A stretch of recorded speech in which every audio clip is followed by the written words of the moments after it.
Hi brother, ఇటుకలు ఎర్రగా ఎట్లా తయారవుతాయి? ఎర్రమట్టితో అవుతాయా, నల్లమట్టితో అవుతాయా? చాలా మందికి డౌట్గా ఉంటుంది తెలియని వాళ్ళకు. ఇది అయితే నల్లమట్టితోనే అయ్యేది, ఎర్రమట్టితో కాదు. ఇక్కడ మేము చూడు నల్లమట్టి తోలినాము.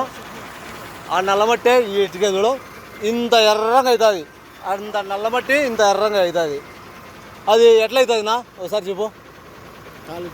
కాల్చి అవుతుంది. సింపుల్గా చెప్పేశాడు. దాన్ని పన్నా స్వామి నువ్వు ఎన్ని ఇటుకలు పట్టుకోలేవు. అంతేనా? కాల్చి అవుతుంది అంతేనా? చెప్పునా. అన్ని తయారు చేసి బట్టి వేసి కాల్చారు. అది కాలుతుంది. అది కాలుతుంది. బట్టి ఒకటి ఆల్రెడీ ఇప్పుడు కాలుతుంది మన ముందరనే.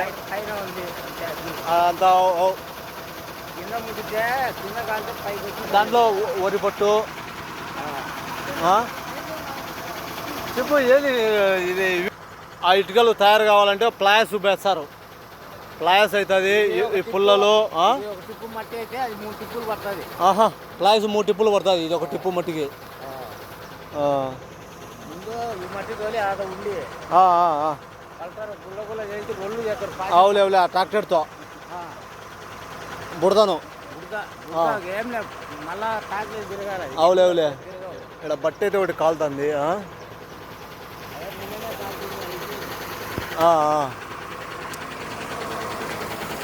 ఇట్లా ర్యాంపు తోలుకొని మట్టి ఇదంతా ఒకసారి తీసుకుంటుంటారు. అప్పుడింత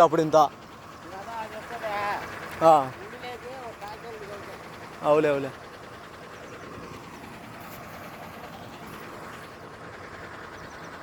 నల్ల మట్టితో అట్లా ఎర్ర ఇటుకలు తయారవుతాయి.